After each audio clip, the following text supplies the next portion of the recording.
Okay, welcome everybody to PokerSesh. Hope you guys are enjoying the misfits there.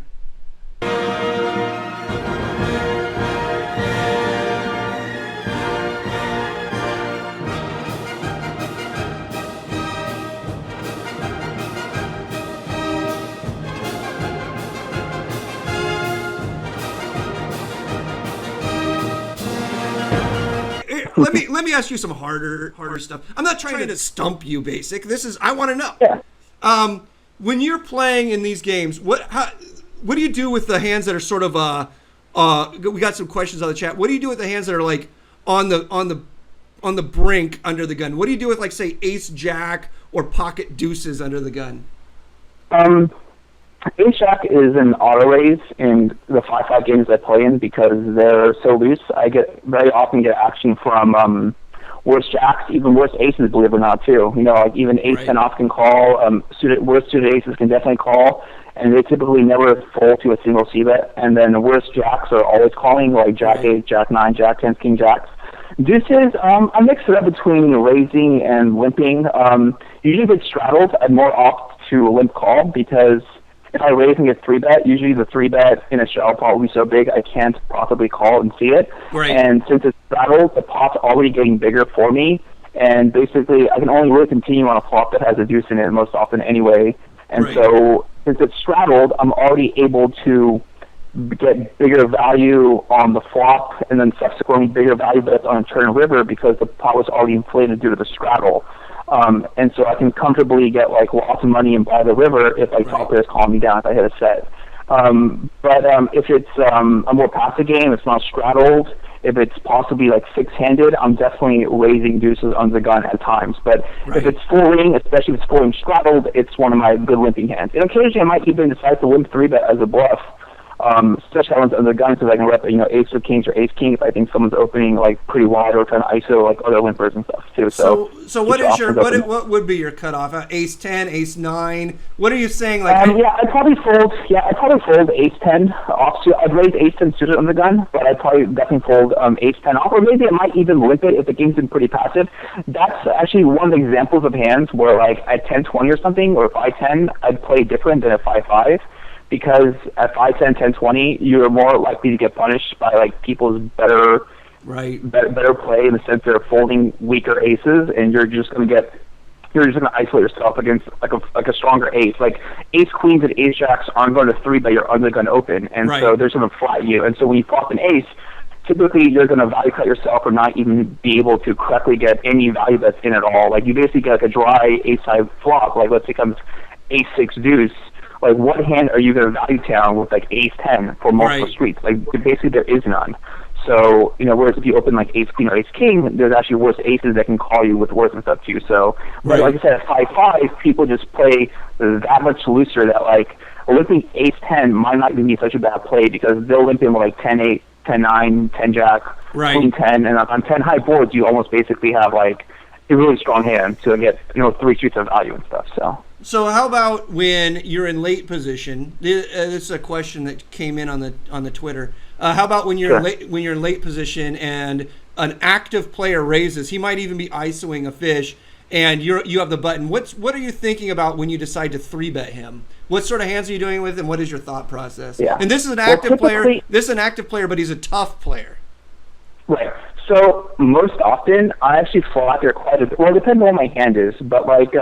Most often, if I have an actual like playable hand that can actually like, let's say like a hand like 9-8 suited, even like something like 9-7 suited, or 7-5 suited, or ace jack suited, and that like those are actually great hands to flat with. And the reason why is the part of my decision-making process that goes into deciding whether to call it or 3-bet actually has a lot to do with what will happen if I flat versus 3-bet. Because if I flat, very often you can get bad players to come in the pot with hands that are actually going to make big mistakes after the flop. I also particularly look at who's in the blinds, because very often the blinds will justify calling given that they're being offered better pot odds to come into the pot with hands that have huge reverse on pot odds after the flop. So, what you're doing there is you're preserving your position, correct? Yes. Yeah, and also I just think that the EV of flatting is higher because of post-flop implied value. Because if I have particularly loose bad players in the blinds, that will justify calling like another 3 or 4 big blinds pre-flop because they go, oh, like 4 callers, I have to call any 2, and they see a flop with some trashy hand, and they are losing a giant pot. That's worth a lot more in like 1 in 8 times or 1 in 10 times it happens than 3-betting, picking up like 4 or 5 big blinds and getting a player to fold. Now, if I have a much weaker hand that can't play as effectively multi-way, then I might opt to 3-bet. Like, for example, if I have something like 9-6 suited or 9-5 suited, that hand is not going to be very valuable multi-way because I don't have a great flush draw. My top pair hands, making one pair with a 5 or a 9 is not very valuable at all, and I'm not going to be flopping all these quality straight draws with like a 9-5 or 9-6 very often. So that's the type of hand I'd be more likely to 3-bet and then hope to c-bet boards that look good for my perceived 3-bet range, like ace-5, king, Broadway type boards that connect with my perceived 3-bet range and things like that. So I like it. Now, how about this? I like that answer. It's basically what basically the way I play. How about when a button, you got a button opening, somebody open raising the button? What do you 3-bet them with, and what do you flat them with, and basically like small aces? What do you do with small aces? Those are probably one of the tougher hands to play out of the blinds against a good button raiser. There's a bit of flexibility in like what to do with these kind of hands. It depends a lot also on like we'll call it the quote unquote toughness of your opponents. Typically like the small suited ace side position, like I don't know if you noticed Limon or not, but you only flop a flush draw roughly 11% of the time. Okay. And so, and then once you flop a flush draw, you only hit about 1 in 3. So, like, the value of making, like, a flush heads up out of position is, like, incredibly small. And then your opponent also has to have some kind of hand that you think they'll get bets in. So, like, the value of your suited cards Basic. I'm talking about, let's go beyond that. We all know this shit. I'm talking about trying to win the hand with ace high against an active player. Yeah. Well, I was trying to give a reason as to why flatting might not be very good. Yes. Okay. Good. I was saying that the value, like the direct value of your hand, isn't all that great because some people might overestimate the suitedness of their cards when in fact they won't be flopping a flush draw very often at all. Is what I was going to say. Oh, yes, so yes. I would actually probably 3-bet or fold most of the time. Just because you have an ace blocker, so you block some of their like stronger ace kings and ace queens at times.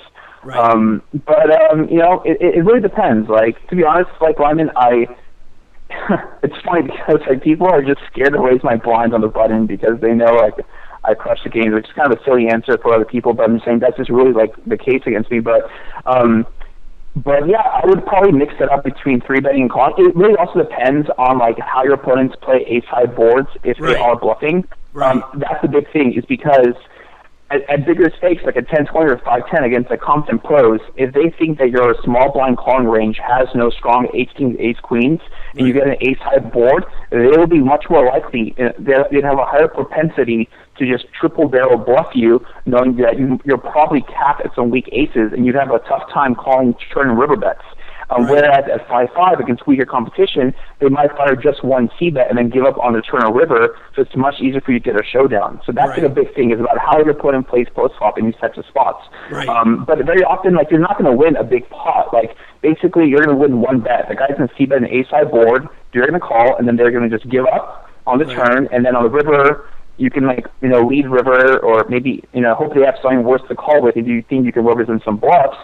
But most often, if you lead, you're just going to fold a lot of hands. Whereas if your ace actually is beat, you might end up paying off multiple streets. So, and I think 3-betting works pretty well, and then you can also like take it down. Let's you 3-bet like ace-5 suited or something, or even ace-5 off and flop comes king-deuce-4. So you have like a gutter or something. That's like a great kind of flop catcher C-bet there because you can easily rep ace-king or something. But you have the actual hidden gutter and whatnot too. So I'd mix it up between 3-betting and folding, and it would basically come down to what's the toughness of my opponent on the butt-in, and how does he play? Does he fire multiple barrels? Does he try and rep like stronger aces, things like that? That's what I'd be thinking about. Right.